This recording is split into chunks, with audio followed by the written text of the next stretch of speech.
Hey folks, welcome back to the Portable Gamer.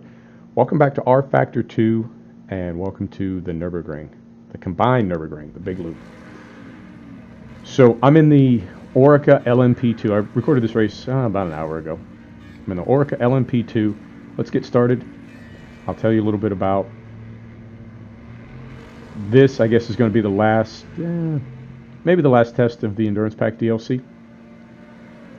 I'm going to keep using the cars, but I think this might be the last time that I sort of dedicate an episode to exploring. So we've got LMP2 is represented in the field today via the Endurance Pack DLC, but also I've got the Gentleman Modders Enduro Racer Endurance Series mod added, and that adds several LMP2. I want to say it adds like the Leger, another Oreca, a couple other things. And then it also adds a bunch of GT cars. There's a Corvette, there's a Ferrari, I want to say 458, there's a BMW, there is an Aston Martin. So it adds a ton of sports cars and also LMP3, which is also represented today. I have the Norma M30 from the Endurance Pack DLC in the field, as well as all the GTE cars from the Endurance Pack DLC. So that's going to be the Corvette C7, the BMW M8, and the mighty Porsche 991 RSR. So I started at the back of the field. I want to say I have 24 cars total, plus me, for a field of 25.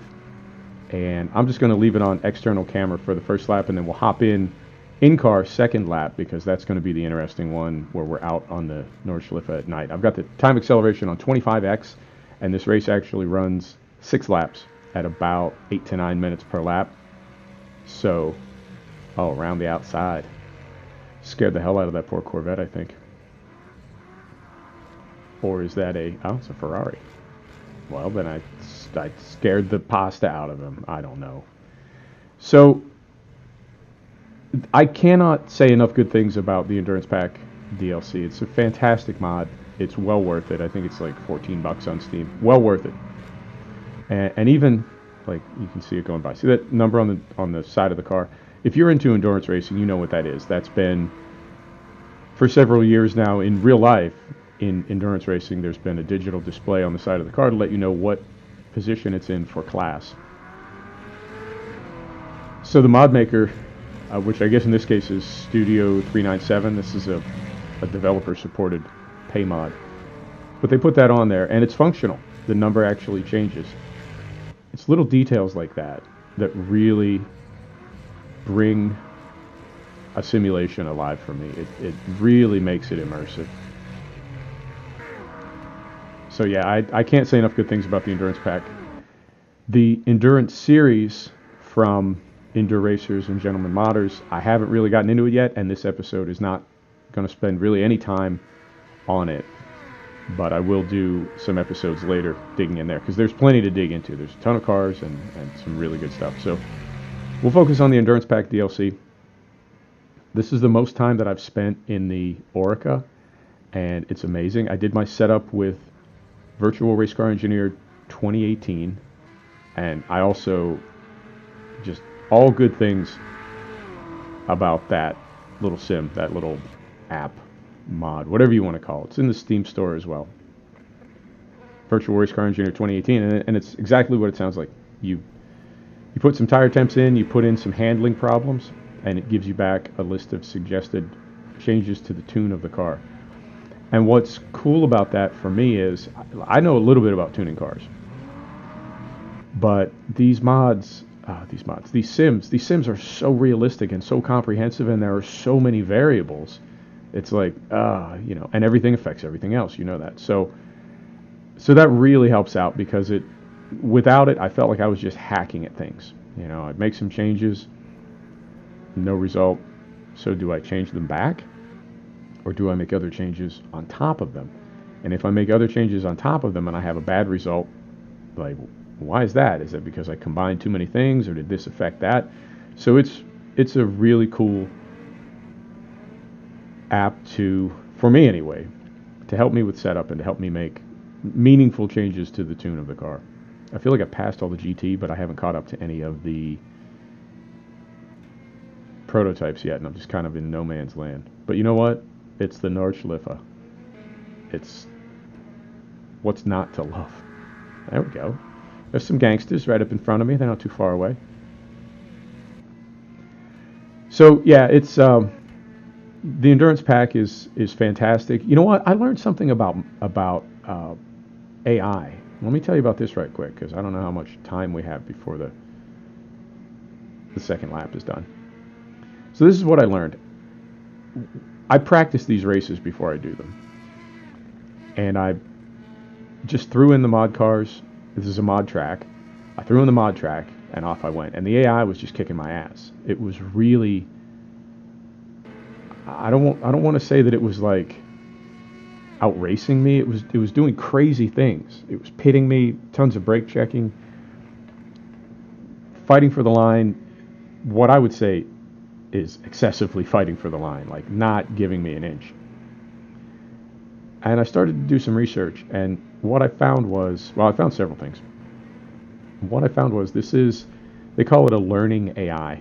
And I understand, if you're a nerd, you're like, it's neither an AI nor does it learn. And you're absolutely right. It's just that's a term of convenience. It's not AI, and it doesn't learn. What it does is it gathers data, and as it runs laps, it sort of catalogs where it slides, figures out breakpoints, figures out lines. So the more laps the AI runs on a track, the better it gets. And what I was doing was every time it crashed me out, typically on the first lap, I would restart the race. So the AI was never finishing a race. When I read that thread, when I saw that, and there's actually some specific changes you can make in the JSON file to really make it learn, but just running laps with AI will help. And as you can see now, well, if we ever catch up to any cars, their line is great now, and there's a lot less brake checking. The blocking was bugging the hell out of me, and I did some reading on that, and what I found is, I was under the impression, I don't know, it's one of those like goofy ideas you get in your head, and then it just sticks there, but I was under the impression that the underclass had to give me the line, and no, they absolutely do not. If we're on the same lap, then we're racing for position. Oh, hey buddy.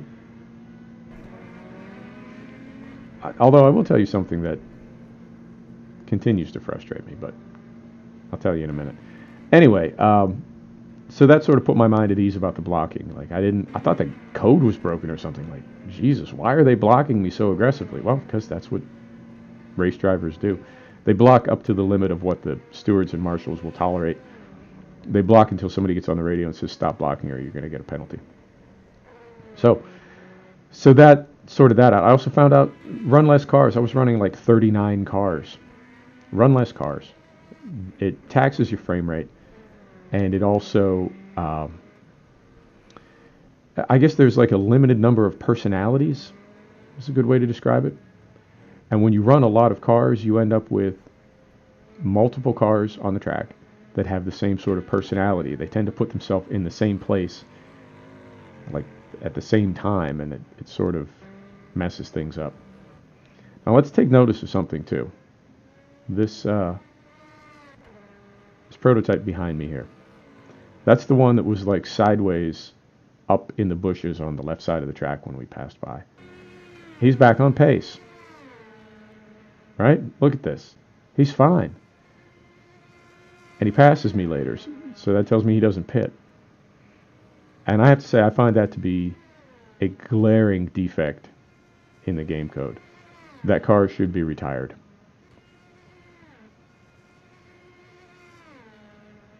Anyway, so yeah, run less cars. That'll help out. Also, because I know the Nordschleife so well, I never do practice and qualifying.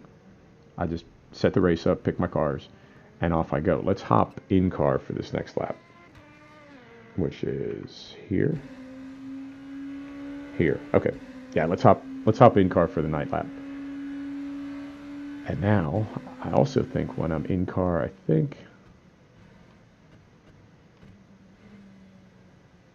I have some control over the camera. And I guess that the guy behind me did pit. I know that car passes me at some point, which just seems very unrealistic to me. But conversation for another day. Anyway, when you set up a race, don't skip practice and qualifying when you have a mixed field. Really don't skip it at all, but especially don't skip it when you have a mixed field. And the reason is this. The field needs to sort itself out. When you do practice and qualifying, even if you fast forward through it or use the finish session button, it still puts the cars in order.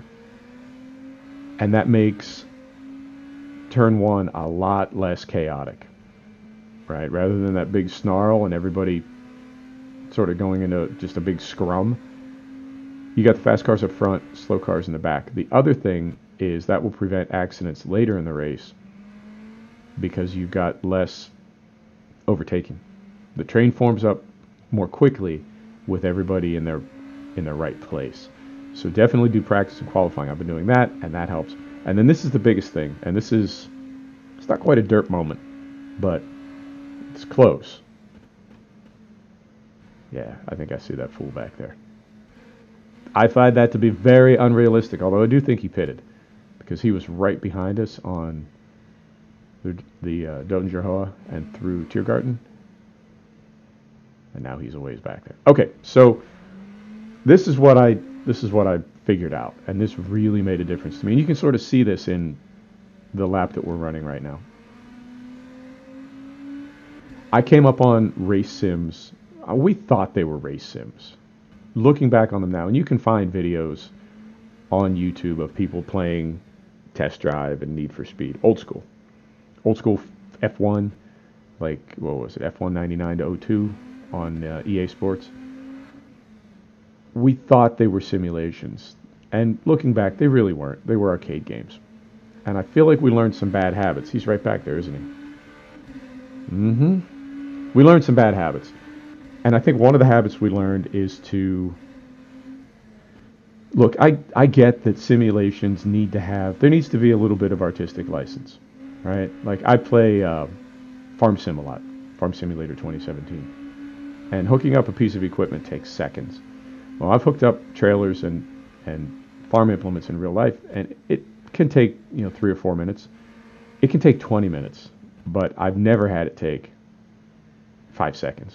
Right? That is not realistic. But if there was a simulation that took 20 minutes to hook up a trailer, I feel like people would either mod that out of the game, or they just wouldn't play it, because that's too much.